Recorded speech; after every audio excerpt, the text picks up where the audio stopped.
이 사진이 왜 여기 있는 거야? 납골당에서 들려온 11살 소년의 말에 제 손에서 국화꽃이 떨어졌습니다. 사진 속 그 사람은 4년 전 죽은 제 남편이었습니다. 3년 전부터 옆집에 사세요. 밥도 같이 먹고 숙제도 봐주시는데요. 심장이 멈추는 것 같았어요. 4년 동안 매일 이 납골당에서 울던 저에게 지금 이 아이는 무슨 말을 하는 걸까요? 시신도 찾지 못해 빈 유골함만 놓인 이곳에서 남편이 살아있다고요? 그것도 3년 전부터 다른 아이 옆집에서요? 왜일까요? 왜 4년 동안 연락 한 번 없었을까요? 이 아이를 따라가는 순간 저는 알게 될까요? 사연을 들으시기 전에 구독과 좋아요로 응원해주세요. 어디서 듣고 계신지 댓글로 남겨주시면 그곳에 행운이 깃들기를 바랍니다. 민준아, 4년 만이야. 떨리는 목소리가 조용한 납골당에 울려 퍼졌습니다. 오늘은 남편의 사주기였죠. 제 손에는 국화꽃 한 다발이 들려 있었습니다. 납골당 3층 가장 햇빛이 잘 드는 자리. 그곳에 민준의 사진만 덩그러니 놓여 있었습니다. 시신조차 찾지 못해 유골함은 비어 있었죠. 사진 속 민준은 여전히 환하게 웃고 있었지만 제 마음은 찢어지는 듯 아팠습니다. 그날도 검은색 정장에 가슴에는 금빛 나비 브로치를 달고 있었습니다. 남편이 마지막으로 선물한 것이었죠. 항상 너와 함께 있을게. 나비처럼 너의 곁을 맴돌 거야. 그 말을 남기고 며칠 후 남편은 의문의 교통사고로 세상을 떠났습니다. 당신 없으니 아무 의미가 없어. 피아노 학원도 혼자 사는 집도 말을 잇지 못하고 고개를 떨구었습니다. 48년 인생에서 가장 행복했던 시간은 남편과 함께한 12년이었으니까요. 그 시간이 끝난 후 4년은 그저 살아있기만 한 시간이었습니다. 그때였습니다. 복도에서 작은 발소리가 들려왔죠. 고개를 돌리자 11살쯤 되어 보이는 소년이 민준의 사진을 빤히 쳐다보고 있었습니다. 얘야, 너는 누구니? 왜 여기 있어? 조심스럽게 물었습니다. 이런 이른 시간에 아이 혼자 납골당에 있다는 게 이상했거든요. 소년은 저를 올려다보며 무심하게 대답했습니다. 저는 아빠 기일이라 왔는데요. 아줌마, 이 아저씨 아세요? 제 심장이 쿵 내려앉았습니다. 아이가 가리키는 건 분명 민준의 사진이었죠. 이 사람은 내 남편이야. 4년 전에 죽었어. 그 순간 소년의 다음 말에 저는 그 자리에서 얼어붙고 말았습니다. 아닌데요. 이 아저씨 저희 옆집 사는데요. 제 눈동자가 크게 흔들렸습니다. 무릎이 휘청거렸고 납골당의 차가운 바닥이 빙글빙글 도는 것 같았죠. 뭐라고? 그럴 리가. 목소리가 떨려 제대로 말이 나오지 않았습니다. 아이가 장난치는 건가 싶어 다시 한번 민준의 사진을 바라봤지만 소년의 표정은 너무나 진지했죠. 진짜예요. 저를 잘 챙겨주시는 걸요. 진짜 이 사진이랑 똑같이 생겼어요. 소년의 또랑또랑한 목소리가 납골당의 정적을 깨뜨렸습니다. 저는 벽에 기대지 않으면 쓰러질 것 같았죠. 뭐라고? 다시 한 번만 말해봐. 제 목소리는 간신히 짜낸 듯 갈라졌습니다. 소년은 고개를 갸웃거리며 천진난만하게 말했습니다. 이 아저씨요, 저희 옆집에 살아요. 3년 전부터요. 말수는 적으시지만 가끔 제 숙제도 봐주시고 밥도 같이 먹어요. 저는 아이의 어깨를 붙잡았습니다. 손이 떨려서 제대로 힘 조절이 되지 않았죠. 정말이니? 정말 이 사람이랑 똑같이 생겼어? 네, 맞아요. 아저씨는 저한테 정말 잘해주세요. 3년 전 아빠가 돌아가셨을 때도 아저씨 안 계셨으면 저는 소년의 눈가가 촉촉해졌습니다. 저는 아이를 놓아주고 한 발짝 뒤로 물러났죠. 머릿속이 하얗게 변했습니다. 4년 동안 죽은 줄만 알았던 남편이 살아있다니. 너희 집이 어디니? 아줌마를 데려다 줄 수 있겠니? 제 목소리에는 간절함이 묻어났습니다. 혹시라도 아이가 거절할까봐 조바심이 났죠. 소녀는 망설임 없이 고개를 끄덕였습니다. 그럼요. 아저씨도 항상 누군가를 기다리는 것 같았는데 아줌마가 그 사람인가 봐요. 저는 소년을 따라 납골당을 나섰습니다. 주차장으로 향하는 발걸음은 급했지만 동시에 무거웠죠. 정말 민준이 맞을까? 살아있다면 왜 4년 동안 연락 한 번 없었을까? 수많은 의문이 머릿속을 가득 채웠습니다. 저는 하얀색 SUV에 소년을 태우고 떨리는 손으로 시동을 걸었습니다. 내비게이션에 주소를 입력하니 남은 시간 40분이라는 글자가 화면에 떠올랐죠. 깊게 숨을 들이쉬고 천천히 차를 출발시켰습니다. 백미러로 보이는 납골당은 점점 멀어졌고 제 가슴은 점점 더 빠르게 뛰기 시작했죠. 아줌마 괜찮으세요? 조수석에 앉은 소년이 걱정스럽게 물었습니다. 제 손은 핸들을 잡은 채 미세하게 떨리고 있었거든요. 응, 괜찮아. 하지만 전혀 괜찮지 않았습니다. 심장이 불규칙하게 뛰었고 숨이 짧게 끊겼죠. 창밖으로 스쳐 지나가는 풍경이 흐릿하게 보였어요. 그 순간 4년 전의 기억이 봉인이 풀린 듯 한꺼번에 밀려들었습니다. 그날 저녁이 떠올랐어요. 민준이 검찰청에서 늦게 돌아왔죠. 평소와 달리 표정이 어두웠습니다. 여보, 무슨 일 있어? 제가 물었지만 민준은 고개를 저었습니다. 아니야. 그냥 사건이 좀 복잡해서. 하지만 저는 알았습니다. 남편의 눈빛이 평소와 달랐다는 걸. 무언가 큰 고민이 있다는 걸. 내일 중요한 증인 조사가 있어. 이번 것만 마무리하면 좀 쉴 수 있을 거야. 그게 남편이 제게 한 마지막 말이었습니다. 다음 날 오후 경찰서에서 전화가 왔습니다. 강유진 씨 맞으십니까? 남편분이 교통사고를 당하셨습니다. 그 순간부터 제 세상은 무너지기 시작했죠. 현장에 달려갔을 때는 이미 늦었습니다. 민준의 차는 불에 타 형체를 알아볼 수 없었고 시신도 심하게 훼손되어 DNA 대조로 겨우 신원을 확인할 수 있었습니다. 의문의 여지가 없습니다. 브레이크 결함으로 인한 사고입니다. 경찰의 말이었지만 저는 의심했습니다. 민준이 수사하던 사건이 너무 컸으니까요. 대형 건설사의 비자금 조성 그리고 살인 청부까지 연루된 사건이었습니다. 하지만 증거는 없었습니다. 그저 슬픔만 남았죠. 아줌마 거의 다 왔어요. 소년의 목소리에 저는 현실로 돌아왔습니다. 숨을 거칠게 몰아쉬고 있는 제 자신을 발견했죠.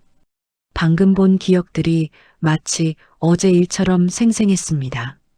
내비게이션을 보니 남은 시간 5분이 표시되어 있었습니다. 목적지에 가까워질수록 심장은 더 빠르게 뛰었죠. 창밖으로 낡은 연립주택들이 보이기 시작했습니다. 좁은 골목길이 이어지고 있었어요. 저는 간신히 대답했습니다. 그래, 가보자. 차는 골목 입구에 멈췄습니다. 더 이상 들어갈 수 없는 곳이었죠. 저는 시동을 끄고 한참을 그대로 앉아 있었습니다. 아줌마, 소년이 걱정스럽게 불렀습니다. 저는 고개를 들었죠. 골목 안쪽에 오래된 연립주택들이 다닥 붙어 있는 모습이 보였습니다. 그곳 어딘가에 민준이 있을지도 모른다는 생각에 제 가슴이 미칠 듯이 뛰기 시작했습니다.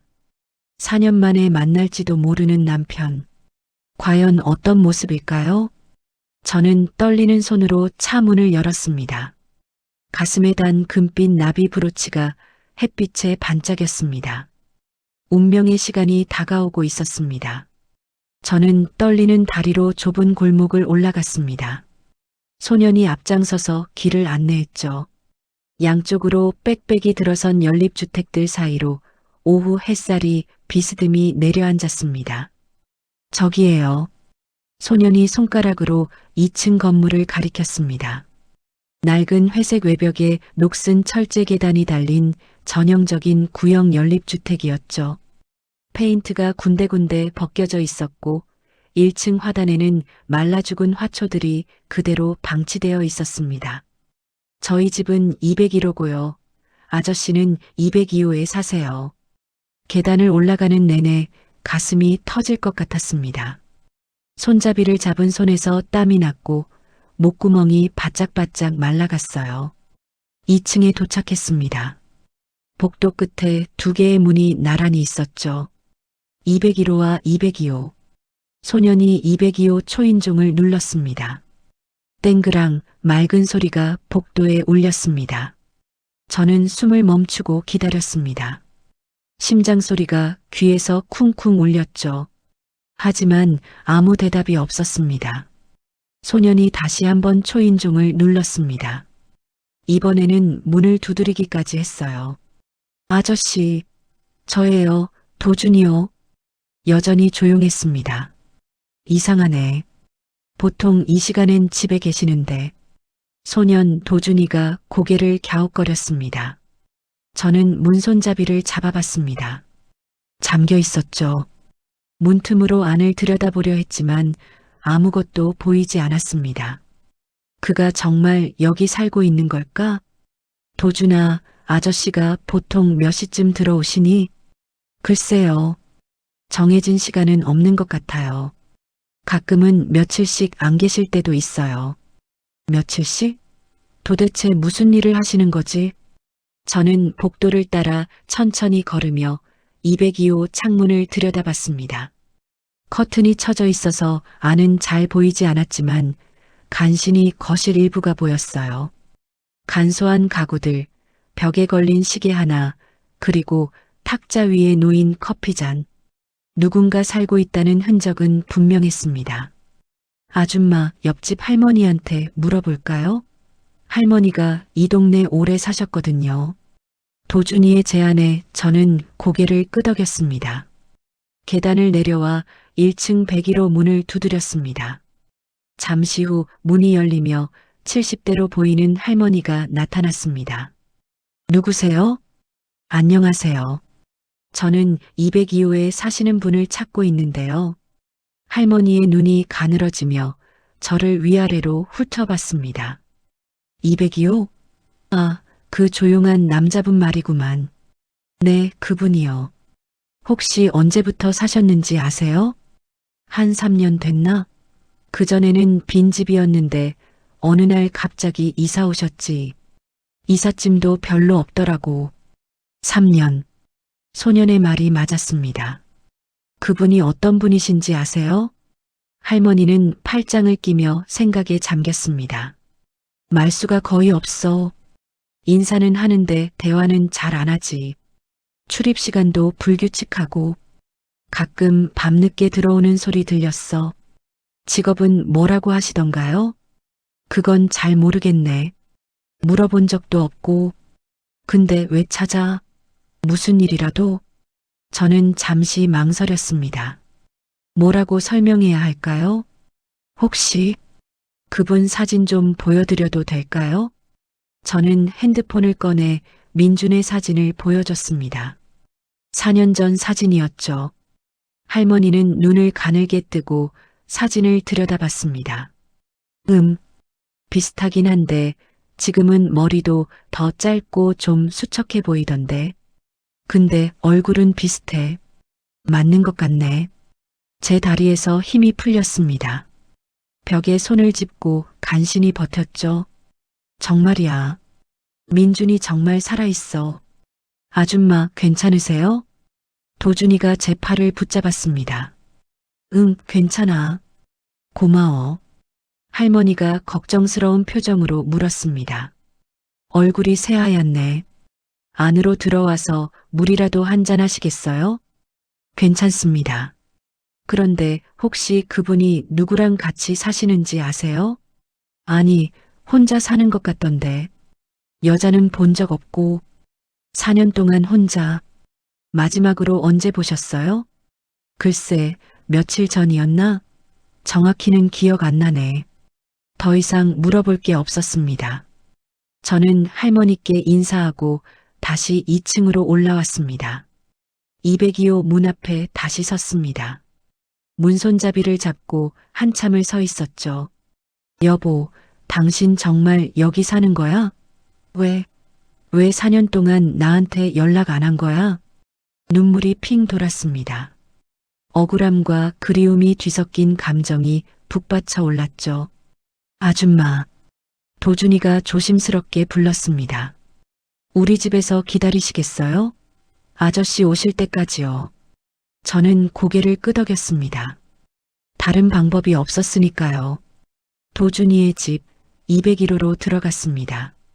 문이 열리자 좁지만 깔끔하게 정돈된 공간이 나타났습니다. 거실에는 낡은 소파와 작은 TV가 있었고 벽에는 가족 사진 몇 장이 걸려 있었어요.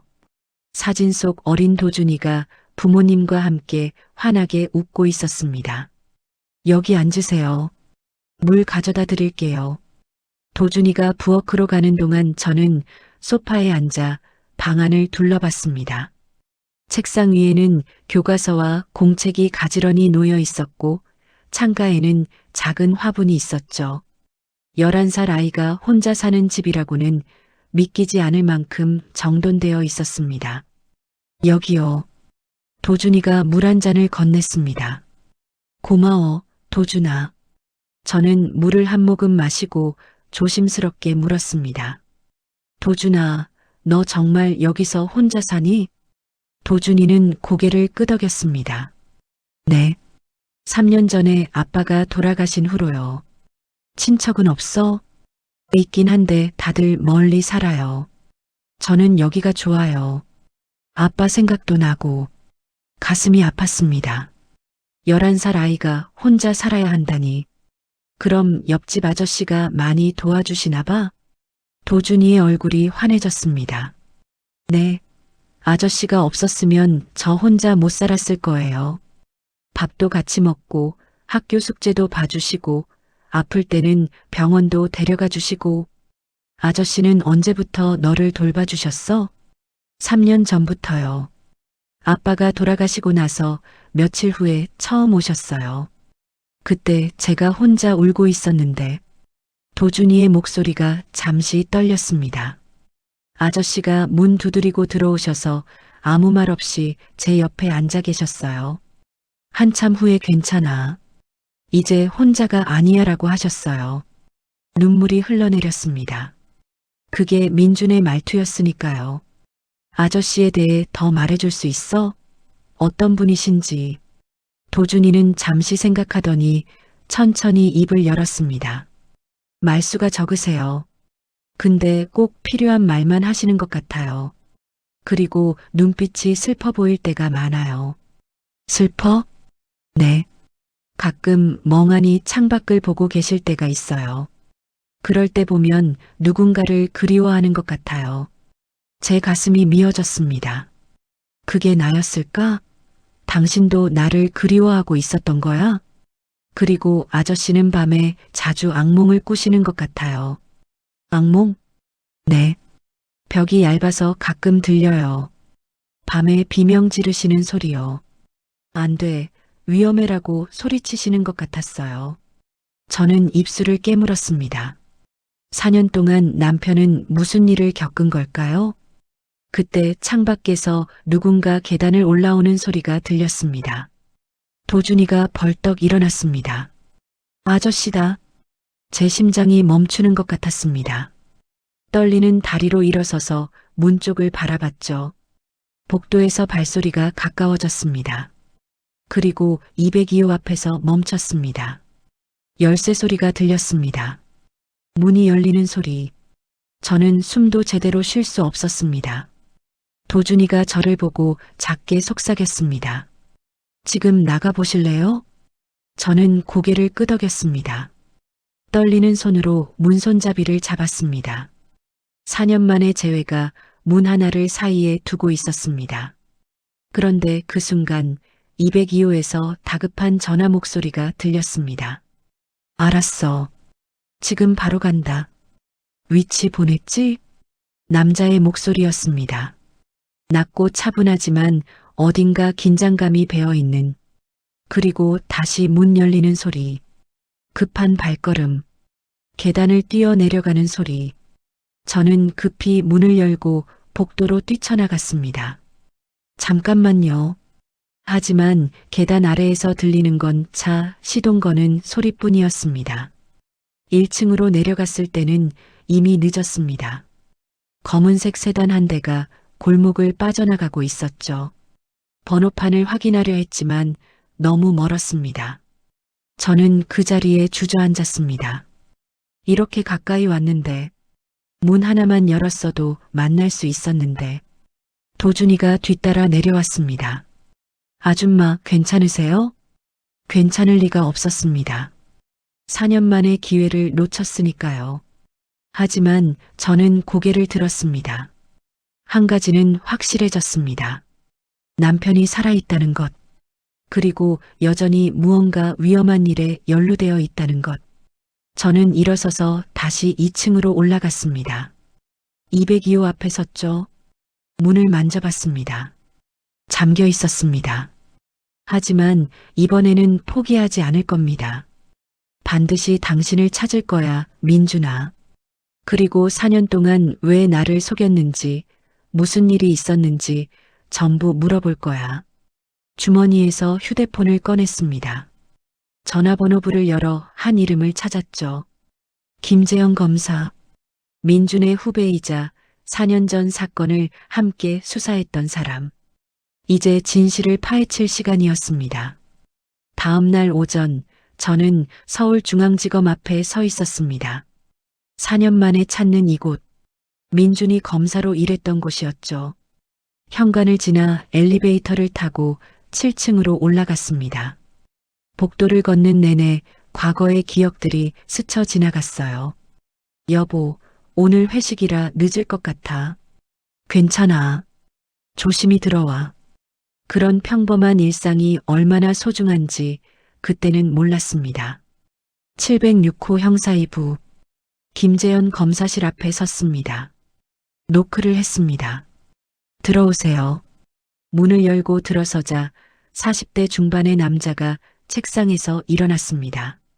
민준보다 5살 어렸던 후배 검사 김재현이었죠. 형수님, 정말 오셨네요. 어제 전화했을 때 그는 놀라워했습니다. 4년 만에 연락이었으니까요. 앉으세요. 커피 드릴까요? 아니요, 괜찮아요. 저는 소파에 앉으며 곧바로 본론을 꺼냈습니다. 재현 씨, 민준이가 살아있어요. 김재현의 손이 멈췄습니다.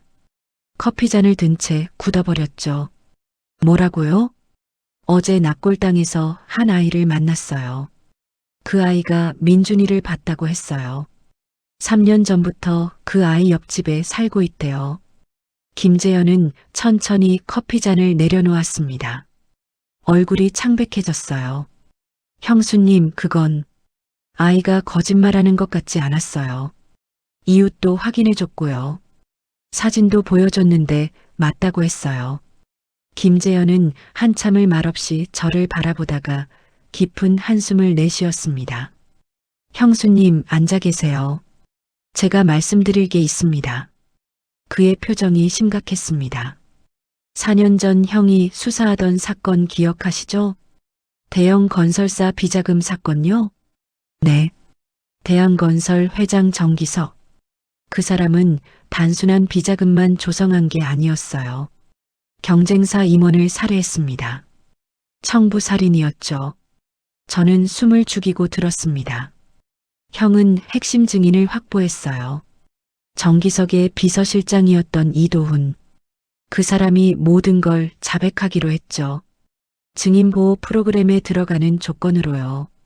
그게 도준이 아버지. 김재현이 고개를 끄덕였습니다. 맞아요. 이도훈. 그가 형수님 말씀하신 그 아이 아버지일 겁니다.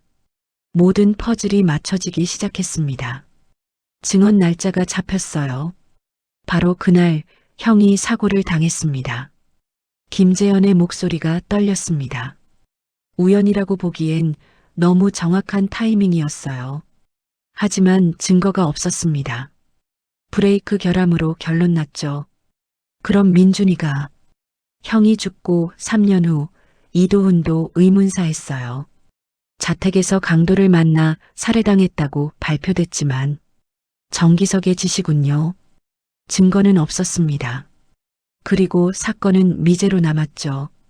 저는 주먹을 꽉 쥐었습니다. 민준이 왜 죽은 척해야 했는지 이제 알 것 같았어요. 재현 씨, 그럼 민준이가 정말 살아있다면? 김재현이 저를 똑바로 바라봤습니다. 그의 눈빛에 무언가 감춰진 것이 있었어요. 형수님, 말씀드리기 힘든 게 하나 있습니다. 뭔데요? 김재현은 잠시 망설이다 천천히 입을 열었습니다. 사고 이틀 전 형이 저를 만나자고 했어요. 술을 마시면서 형이 그랬습니다. 그가 숨을 깊이 들이쉬었습니다. 유진이랑 이혼할 것 같다고. 제 심장이 멈추는 것 같았습니다. 뭐라고요? 자세한 이유는 말하지 않았어요.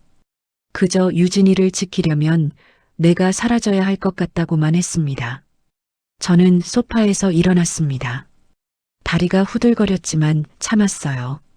그게 무슨 소리예요? 왜 날 지키려고 이혼을 해요? 저도 이해하지 못했습니다. 다음 날 다시 만나기로 했는데 그날 형이 사고를 당했어요. 김재현이 책상 서랍을 열었습니다. 낡은 수첩 하나를 꺼냈죠. 이게 형이 마지막으로 제게 맡긴 겁니다. 혹시 내게 무슨 일이 생기면 유진이한테 전해달라고 했어요. 그는 수첩을 제게 건넸습니다. 검은색 가죽 수첩. 민준의 것이었습니다. 떨리는 손으로 받아들었어요. 첫 페이지를 펼쳤습니다. 2015년 3월 15일. 정기석의 위협 시작. 유진이 사진이 책상 위에 놓여 있었다. 손이 더 떨렸습니다. 다음 페이지를 넘겼죠. 3월 18일. 검은 차가 집 앞에서 대기 중. 유진이 퇴근길을 미행하는 것 같다. 3월 22일. 결심했다. 유진이를 지키는 유일한 방법은 내가 사라지는 것뿐이다. 눈물이 수첩 위로 떨어졌습니다. 당신이 날 지키려고. 김재현이 조용히 말했습니다. 형은 형수님이 위험에 처한 걸 알았어요. 자신이 죽으면 정기석이 형수님을 건드릴 이유가 없어진다고 생각한 거죠. 저는 수첩을 가슴에 끌어안았습니다. 바보 같은 사람. 혼자 다 짊어지고. 형수님. 김재현이 조심스럽게 말했습니다. 만약 형이 정말 살아있다면 아직도 정기석을 쫓고 있을 겁니다. 4년 동안 증거를 모으면서요. 저는 고개를 들었습니다. 정기석은 지금 어디 있어요? 여전히 대한건설 회장입니다. 아무 일 없었던 것처럼 살고 있죠. 분노가 치밀어 올랐습니다. 그럼 민준이는 4년 동안 혼자서 싸워온 거네요. 그럴 가능성이 높습니다. 저는 수첩을 핸드백에 넣으며 일어섰습니다. 재현 씨, 도와주세요. 민준이를 찾아야 해요. 김재현이 고개를 끄덕였습니다. 할 수 있는 건 다 하겠습니다. 하지만 형수님 조심하세요. 정기석은 위험한 사람입니다. 알아요. 하지만 이제 물러설 수 없어요. 검찰청을 나와 거리를 걸었습니다. 민준의 수첩을 꼭 붙잡고서요. 여보, 4년 동안 혼자 싸웠구나. 이제는 내가 당신을 찾을 차례야. 가슴에 단 금빛 나비 브로치가 햇빛에 반짝였습니다. 이제 시작이었습니다. 남편을 찾는 긴 여정에 사흘이 지났습니다. 피아노 학원에서 아이들을 가르치는 동안에도 머릿속은 온통 민준 생각뿐이었어요. 건반을 두드리는 아이들의 손가락을 보면서도 민준의 수첩에 적힌 글씨가 자꾸 떠올랐습니다. 유진이를 지키는 유일한 방법은 내가 사라지는 것뿐이다. 오후 4시 마지막 수업이 끝났습니다. 아이들을 배웅하고 학원 문을 잠그려는데 누군가 달려오는 소리가 들렸어요. 아줌마. 돌아보니 도준이었습니다. 숨을 헐떡이며 학원 앞에 서 있었죠. 도준아? 무슨 일이야? 아줌마, 아저씨가 이상해요. 도준이의 얼굴이 창백했습니다. 무슨 일인데? 사흘째 집에 안 들어오세요. 전에도 하루 이틀 안 계실 때는 있었는데 이렇게 올해는 처음이에요. 가슴이 철렁했습니다. 혹시 아줌마가 찾아온 뒤로 뭔가 잘못된 건 아닐까요? 도준이의 목소리가 떨렸습니다. 들어와. 먼저 물 마시고 천천히 이야기하자. 학원 안으로 도준이를 데려왔습니다. 소파에 앉히고 물을 건넸죠. 진정하고. 정확히 언제부터 안 계셨어? 그날이요. 아줌마가 왔던 그날 저녁부터요.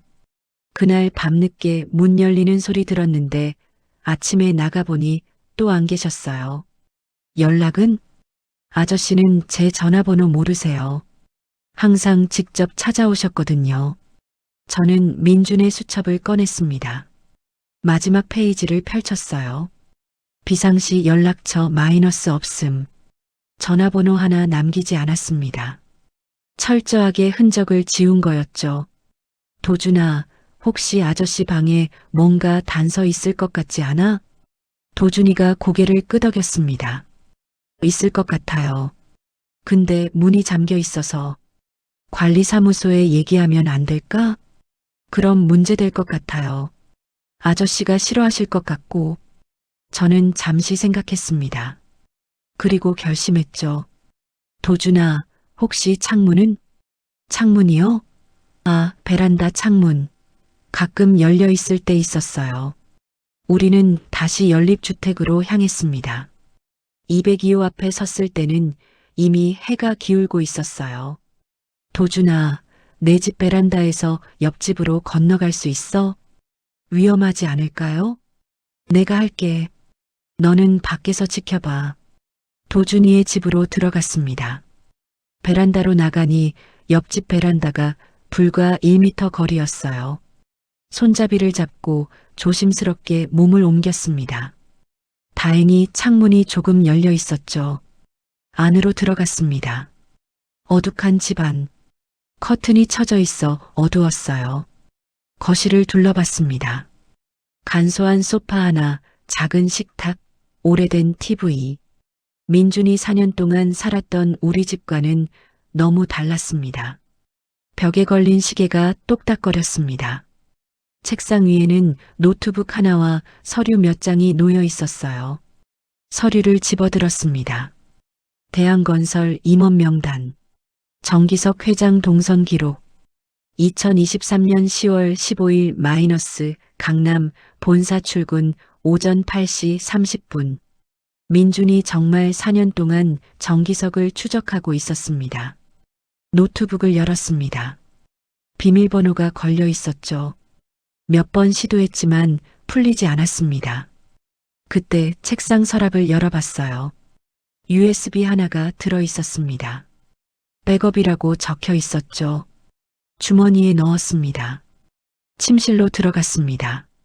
싱글 침대 하나와 작은 옷장이 전부였어요. 옷장을 열자 검은색 정장 몇 벌이 걸려 있었습니다. 4년 전 민준이 즐겨 입던 스타일이었죠. 옷장 바닥에 작은 상자가 있었습니다.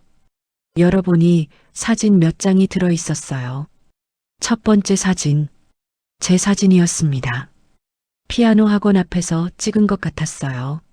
제가 모르게 찍은 거였죠. 두 번째 사진, 제가 마트에서 장을 보는 모습. 세 번째 사진, 제가 납골당에 가는 모습. 손이 떨렸습니다. 민준이 4년 동안 저를 지켜보고 있었던 거였어요. 눈물이 흘러내렸습니다. 당신 그렇게 가까이 있었으면서.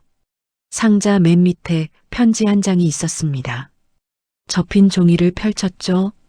유진아, 만약 내가 돌아오지 못하면 이 편지를 읽게 되겠지. 미안해. 4년 동안 거짓말했어. 하지만 이게 너를 지키는 유일한 방법이었어. 정기석은 아직 위험해. 내가 증거를 모으는 동안 절대 내 앞에 나타날 수 없었어. 202호 천장 속에 모든 증거가 있어. 재현이한테 전해줘. 사랑해, 항상. 저는 편지를 가슴에 끌어안았습니다. 천장을 올려다 봤습니다. 침실 천장에 작은 점검구가 있었어요. 의자를 가져와 올라섰습니다. 점검구를 열자 작은 금고가 있었죠. 비밀번호를 눌러야 했습니다. 민준의 생일? 아니었습니다. 제 생일? 열리지 않았습니다. 우리 결혼기념일? 찰칵. 금고가 열렸습니다.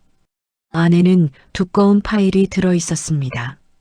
표지에 정기석 비리 증거라고 적혀 있었죠. 파일을 꺼내 펼쳤습니다. 통화 녹음 파일, 계좌 거래 내역, 청부살인 관련 문자 메시지 스크린샷. 4년간 모은 결정적 증거들이었습니다. 그때 현관문이 열리는 소리가 들렸습니다. 심장이 멎는 것 같았습니다. 발소리. 한 명이 아니었어요. 이 집이 맞아? 네, 사장님. 202호입니다. 낯선 남자들의 목소리였습니다. 저는 급히 파일을 가방에 넣고 베란다로 향했습니다. 누구야? 남자 하나가 소리쳤습니다. 저를 발견한 거였죠. 베란다로 뛰어나가 도준이네 집으로 넘어갔습니다. 도준이가 놀란 얼굴로 저를 맞았어요. 빨리 나가야 돼. 도준이의 손을 잡고 현관으로 뛰어갔습니다. 계단을 뛰어내려가는데 뒤에서 남자들이 쫓아오는 소리가 들렸죠. 거기서 골목으로 나와 차에 올라탔습니다. 시동을 걸고 급출발했어요. 백미러로 보니 남자 둘이 차 번호를 적고 있었습니다. 아줌마, 저 사람들 누구예요? 도준이의 목소리가 떨렸습니다. 정기석이 보낸 사람들이야. 민준 아저씨를 찾고 있는 거야. 그럼 아저씨가 위험한 거예요? 저는 대답할 수 없었습니다. 휴대폰을 꺼내 김재현 검사에게 전화했습니다. 재현 씨, 증거를 찾았어요. 민준이가 4년간 모은 거예요. 그런데 정기석 사람들이 민준이를 쫓고 있어요. 지금 어디세요? 차 안이에요. 도준이랑 같이. 당장 검찰청으로 오세요. 제가 보호 조치하겠습니다. 전화를 끊고 가속 페달을 밟았습니다. 가방 안의 파일이 묵직했습니다. 민준아, 꼭 무사해야 해. 이제 거의 다 왔어. 검찰청에 도착했을 때는 밤 8시가 넘어 있었습니다. 김재현 검사가 로비에서 기다리고 있었어요. 저와 도준이를 급히 안으로 안내했죠. 일단 안전합니다. CCTV 확인했는데 그 사람들은 따라오지 않았어요. 7층 회의실로 들어갔습니다. 형사과 직원 2명이 대기하고 있었어요. 도준이는 옆방에서 쉬고 있어. 음료수랑 간식 준비해뒀어. 직원 1명이 도준이를 데리고 나갔습니다. 저는 가방에서 파일과 USB를 꺼내 책상 위에 올려놓았습니다. 이게 전부예요. 민준이가 4년간 모은 증거들이에요. 김재현이 파일을 펼쳤습니다. 페이지를 넘길수록 그의 표정이 굳어졌죠. 이건 결정적이네요. 통화 녹음, 계좌 추적, 청부살인 지시 문자까지. USB에는 뭐가 들어있을까요? 확인해 봅시다. 노트북에 USB를 꽂았습니다. 폴더가 열렸어요. 유진에게 라는 이름의 폴더가 보였습니다. 클릭하자 영상 파일 하나가 나타났습니다. 2023년 3월 1일 마이너스 만약 내가 돌아오지 못한다면. 손이 떨렸습니다. 재생 버튼을 눌렀죠. 화면에 민준이 나타났습니다. 4년 만에 보는 남편의 모습. 머리에는 흰머리가 섞여 있었고 얼굴은 훨씬 수척해져 있었어요. 하지만 눈빛만큼은 여전히 강했습니다. 유진아, 만약 내가 이 영상을 보고 있다면 내게 무슨 일이 생긴 거겠지. 민준의 목소리에 눈물이 쏟아졌습니다. 4년 동안 거짓말해서 미안해. 하지만 들어줘. 이게 유일한 방법이었어. 화면 속 민준이 깊은 숨을 내쉬었습니다. 사고 일주일 전 정기석이 날 찾아왔어. 사건 수사를 중단하라고 협박했지. 내가 거절하자 그는 내 사진을 꺼내 보였어. 제 심장이 쿵 내려앉았습니다. 검사님 부인 참 예쁘시네요. 매일 오후 3시에 학원 문을 닫고 집에 가시던데요 라고 했어. 그 순간 알았어. 내가 수사를 계속하면 넌 죽는다는 걸. 민준의 목소리가 떨렸습니다. 이도훈 씨도 그랬어. 증언하기 이틀 전 아들 도준이가 유괴될 뻔했대. 정기석의 경고였던 거야. 결국 이도훈 씨는 증언을 포기했고 나는 증거 없이 수사를 중단할 수밖에 없었어. 화면이 잠시 멈췄다가 다시 이어졌습니다. 그날 밤 결심했어. 내가 죽으면 정기석은 널 건드릴 이유가 없어진다고. 사고를 위장하고 증인보호 프로그램에 들어갔어. 검찰 내부에서도 나만 알고 있어. 재현이조차 몰라. 김재현이 놀란 얼굴로 화면을 바라봤습니다. 3년 후 이도훈 씨가 살해당했어. 정기석의 짓이라는 걸 알았지. 남겨진 도준이를 보는 순간 너와의 약속이 떠올랐어. 언젠가 우리도 아이를 입양하자고 했던 그 말. 민준의 눈가가 붉어졌습니다. 도준이를 혼자 둘 수 없었어. 그래서 옆집에 살면서 돌보기 시작했어. 그 아이를 통해 너를 생각했어. 우리가 함께했을 미래를 상상하면서 저는 소리 없이 울었습니다. 4년 동안 증거를 모았어. 정기석의 비리, 청부살인, 횡령까지. 이제 그를 무너뜨릴 수 있어. 하지만 마지막 증거를 확보하려면 위험을 감수해야 해. 민준이 카메라를 똑바로 바라봤습니다. 만약 내가 실패한다면 이 USB를 재현이한테 전해줘. 그가 마무리할 거야. 그리고 유진아, 도준이를 부탁해. 그 아이는 착해. 너라면 좋은 엄마가 될 거야. 화면이 흔들렸습니다. 민준이 뭔가를 적는 소리가 들렸어요. 당신을 사랑했기에 당신 곁을 떠났어. 살아서 돌아가고 싶지만 만약 못 돌아간다 해도 후회는 없어. 당신을 지켰으니까. 민준의 마지막 미소가 화면에 남았습니다. 사랑해, 유진아. 영원히. 영상이 끝났습니다. 저는 책상에 엎드려 울었습니다. 4년간 참았던 눈물이 한꺼번에 쏟아졌죠. 김재현이 조용히 제 어깨에 손을 얹었습니다. 형수님, 형은 아직 살아있을 거예요. 어떻게 알아요? 이 USB 날짜 보세요. 올해 3월 1일이에요.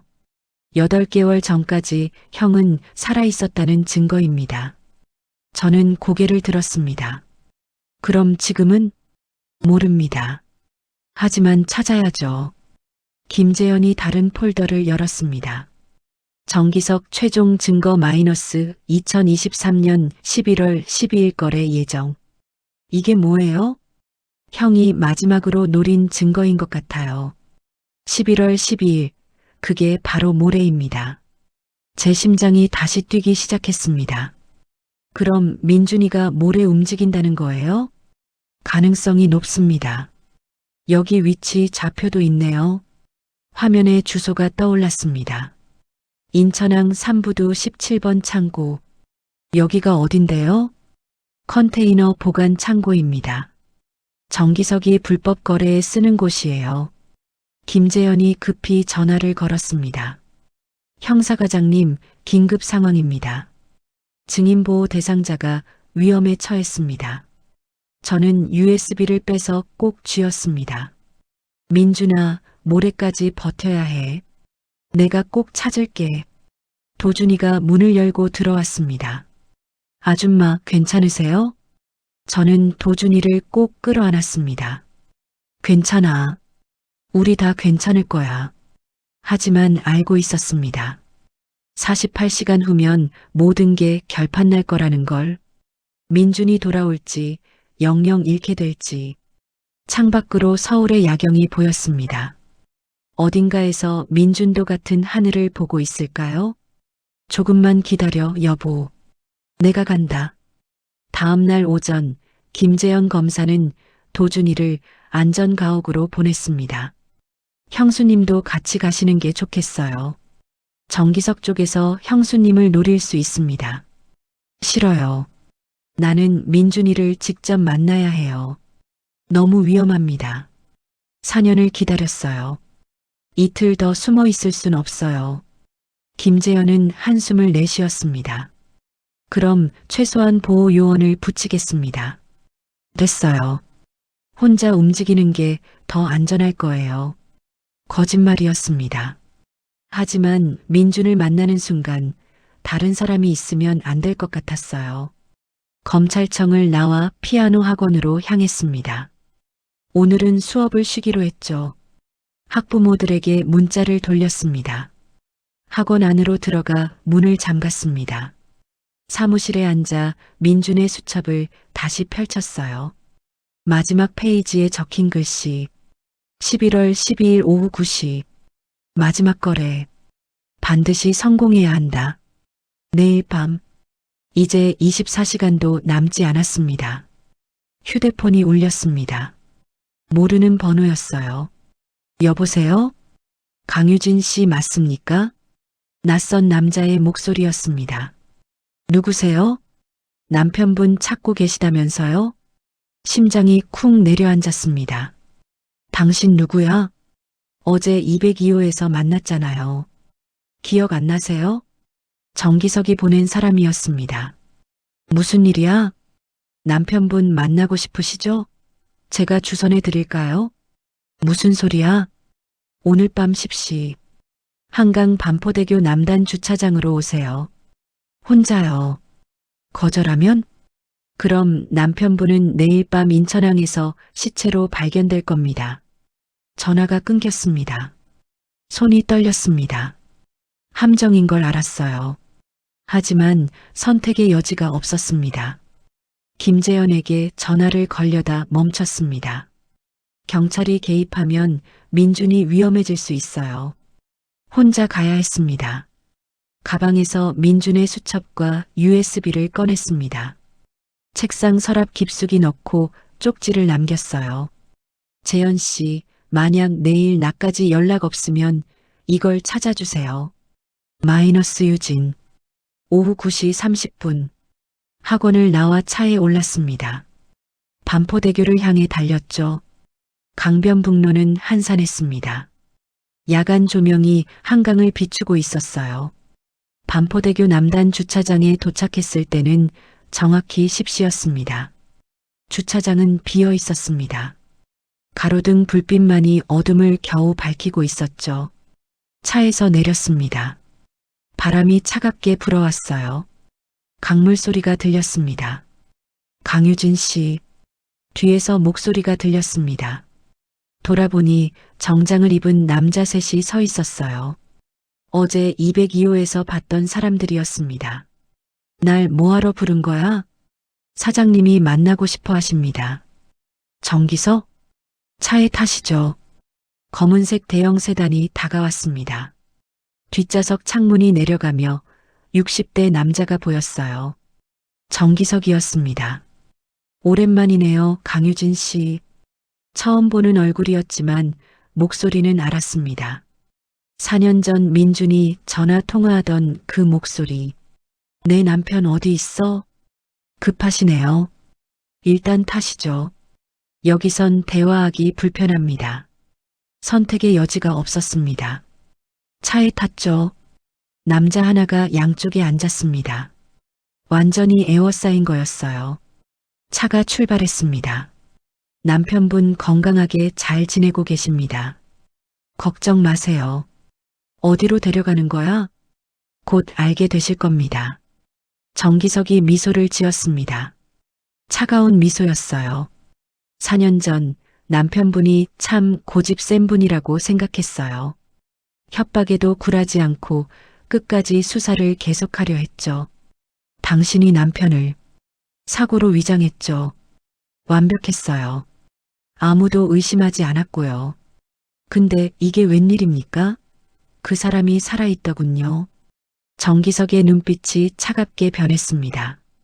3년 전 이도훈을 제거했을 때 알았어요. 누군가 내 뒤를 캐고 있다는 걸. 처음엔 누군지 몰랐죠.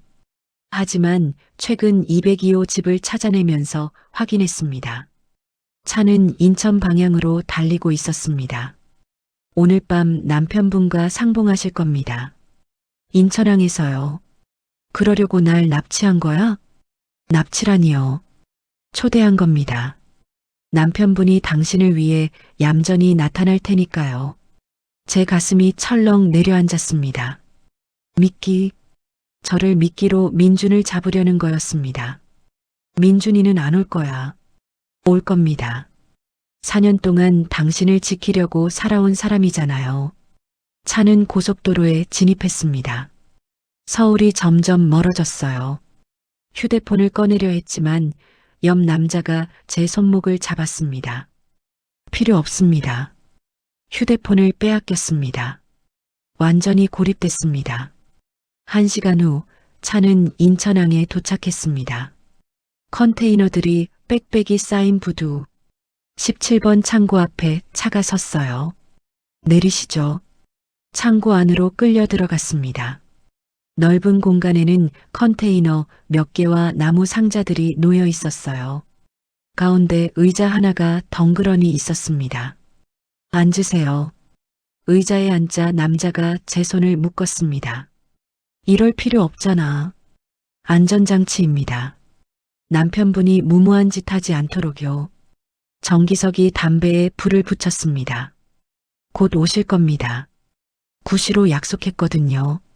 시계를 봤습니다. 8시 50분. 10분 후면 민준이 올 거였습니다. 문 앞에 남자 넷이 총을 든 채 대기하고 있었어요. 이건 함정이야. 민준아, 오면 안 돼. 하지만 알고 있었습니다. 민준은 반드시 온다는 걸. 4년 동안 저를 지켜온 사람이니까. 8시 55분. 밖에서 차 소리가 들렸습니다. 심장이 미칠 듯이 뛰었습니다. 8시 58분. 발소리가 가까워졌습니다. 8시 59분. 창고 문이 천천히 열렸습니다. 역광 속에 한 남자의 실루엣이 나타났습니다. 9시 정각. 남자가 안으로 들어섰습니다. 민준이었습니다. 4년 만에 마주한 남편. 수척해진 얼굴, 흰머리가 섞인 머리, 하지만 눈빛만큼은 여전히 강렬했어요. 민준의 시선이 저를 향했습니다. 그 순간 세상이 멈춘 것 같았습니다. 유진아. 4년 만에 듣는 남편의 목소리. 눈물이 주르륵 흘러내렸습니다. 당신. 하지만 말을 마치기도 전에 정기석이 박수를 쳤습니다. 감동적인 재회네요. 4년 만이죠? 민준의 눈빛이 차갑게 가라앉았습니다. 약속대로 왔다. 유진이를 풀어줘. 서두르지 마세요. 먼저 할 얘기가 있습니다. 정기석이 손가락을 튕겼습니다. 4명의 남자가 총을 민준에게 겨눴습니다. 운명의 대결이 시작되었습니다. 민준은 천천히 양손을 들어 보였습니다. 무기는 없어. 약속대로 혼자 왔다. 현명한 선택이십니다. 정기석이 여유롭게 웃었습니다. 하지만 그 눈빛에는 살기가 서려 있었어요. 4년이에요, 오민준 검사님. 아니, 이제는 전 검사라고 해야겠네요. 4년 동안 날 쫓아다녔죠? 당신이 죽인 사람들 때문이야. 이도훈, 그리고 그 전에 살해당한 경쟁사 임원들. 증거가 있나요? 민준이 주머니에서 USB를 꺼냈습니다. 여기 다 있어. 통화 녹음, 계좌 추적, 청부살인 지시 문자. 4년간 모은 증거들이야. 정기석의 얼굴이 굳어졌습니다. 그걸 내게 주려고 여기 온 건가요? 아니, 이건 이미 검찰에 넘겼어. 이건 사본이야. 거짓말. 믿고 싶지 않겠지. 하지만 사실이야. 김재현 검사가 지금 영장 받고 있을 거야. 정기석이 휴대폰을 꺼냈습니다. 누군가에게 전화를 걸었죠. 이사, 김재현 검사 움직임 확인해. 뭐? 영장 신청? 대상이 누군데? 정기석의 얼굴이 창백해졌습니다. 나라고? 지금 당장? 전화를 끊은 정기석이 민준을 노려봤습니다. 당신, 이미 다 준비해 놓고 온 거였어? 물론이지. 4년 동안 준비했는데 마지막을 허술하게 끝낼 순 없잖아. 그럼 왜 여기 온 거야? 유진이 때문에? 민준의 시선이 저를 향했습니다. 그 눈빛에 4년간의 그리움이 담겨 있었어요. 당신이 유진이를 잡은 걸 알았어. 혼자 둘 수 없었어. 감동적이네요. 하지만 이제 둘 다 죽을 텐데요. 정기석이 손을 들어 신호를 보냈습니다. 남자들이 총구를 조준했죠. 그 순간이었습니다. 창고 밖에서 사이렌 소리가 들렸습니다. 경찰이다. 무기를 내려놓고 나와라. 확성기 소리가 창고를 울렸습니다. 정기석이 당황한 표정으로 창문을 봤어요. 경찰차 서너 대가 창고를 포위하고 있었습니다. 이게 무슨... 민준이 미소를 지었습니다. 내가 여기 올 때 추적 장치를 켰어. 김재현이 내 위치를 실시간으로 파악하고 있었지. 이 새끼가... 정기석이 소리를 지르며 민준에게 달려들었습니다. 하지만 민준이 더 빨랐어요. 정기석의 팔을 비틀어 바닥에 눕혔습니다. 4년간 몸을 단련한 게 아니었던 거죠. 경찰이다. 손들어. 창고 문이 벌컥 열리며 무장 경찰들이 쏟아져 들어왔습니다. 정기석의 부하들이 총을 버리고 손을 들었어요. 정기석, 살인 교사 및 조직폭력 혐의로 체포한다. 수갑이 정기석의 손목에 채워졌습니다. 이 새끼들, 내가 누군지 알아? 난 대한건설 회장이야. 알고 있습니다. 그래서 영장 받는데 시간이 좀 걸렸죠. 김재현 검사가 창고 안으로 들어왔습니다. 형, 무사하네요. 재현아, 늦었어. 일부러 늦췄죠. 형이 혼자 떨어질 시간 주려고요. 김재현이 저를 보고 다가왔습니다. 형수님, 괜찮으세요? 네, 괜찮아요. 묶인 손을 풀어주었습니다. 저는 의자에서 일어나 민준을 향해 걸어갔습니다. 4년 만의 거리, 불과 3미터. 민준도 저를 향해 천천히 다가왔어요. 2미터, 1미터, 마침내 마주섰습니다. 가까이서 본 민준의 얼굴에는 세월의 흔적이 깊이 새겨져 있었어요. 눈가 주름, 이마에 깊은 골, 수척해진 볼. 하지만 눈빛만큼은 변하지 않았습니다. 유진아, 당신, 말이 목에 걸렸습니다.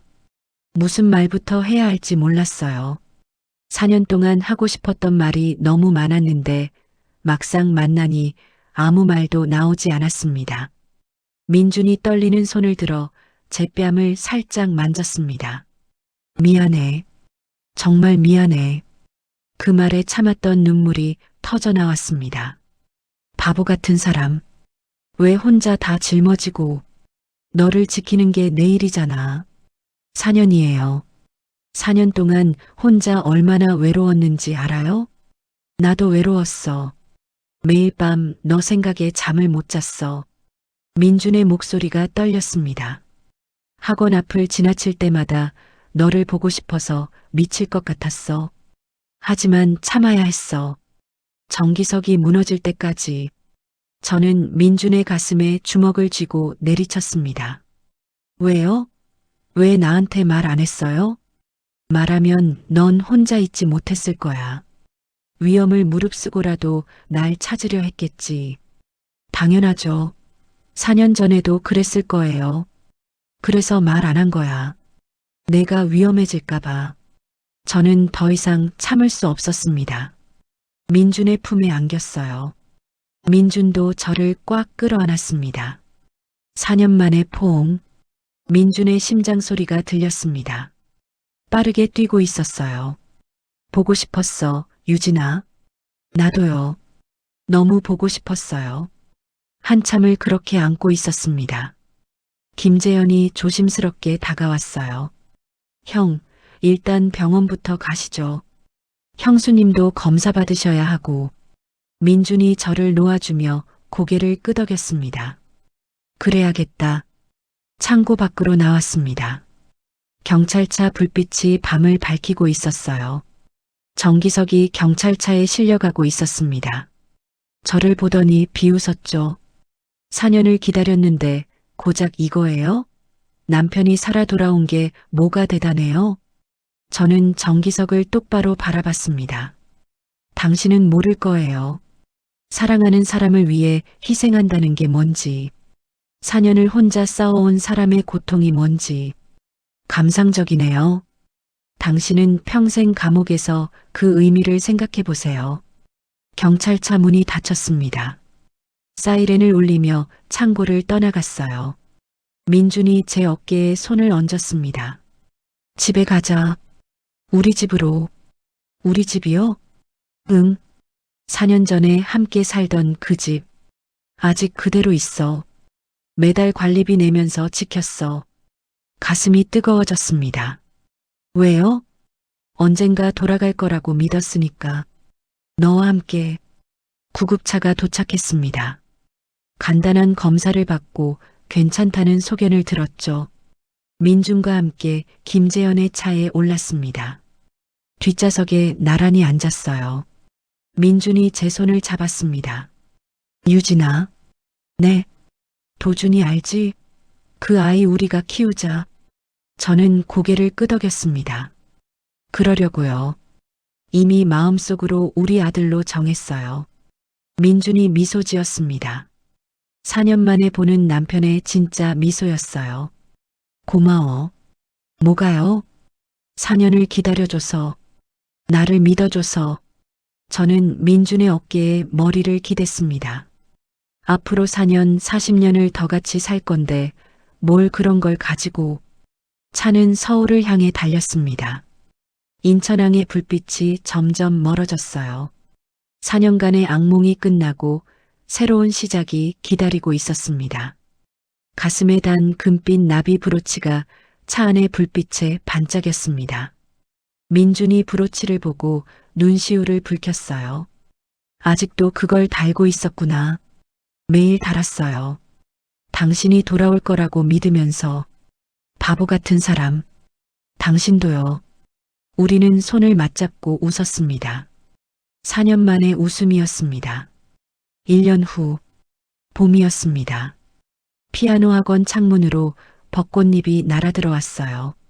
아이들의 피아노 소리가 경쾌하게 울려 퍼졌죠. 사시 수업이 끝나고 마지막 학생을 배웅했습니다. 현관문을 열자 익숙한 목소리가 들렸어요. 엄마. 도준이가 학원 앞에서 손을 흔들고 있었습니다. 교복 입은 모습이 제법 의젓해 보였어요. 학교 끝났구나. 오늘 시험은 어땠어? 다 잘 봤어요.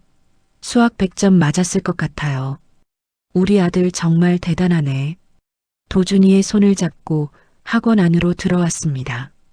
6개월 전 입양 절차가 완료된 후 도준이는 정식으로 우리 아들이 되었어요. 아빠는요? 조금 있으면 오실 거야.